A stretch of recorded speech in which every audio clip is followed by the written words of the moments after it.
The Govee plugin on HOOBS 5. Open the Bridges page, click Add Accessory, select Install a plugin.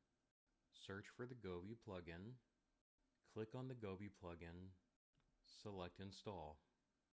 Select Install again. Wait for the background task circle to finish. Click on the background task circle to open the plugin settings. Log in with your Govee email and password. Click Save Configuration. Open the home page to ensure your accessories are showing. If you need additional help, please contact us at support.hoobs.org.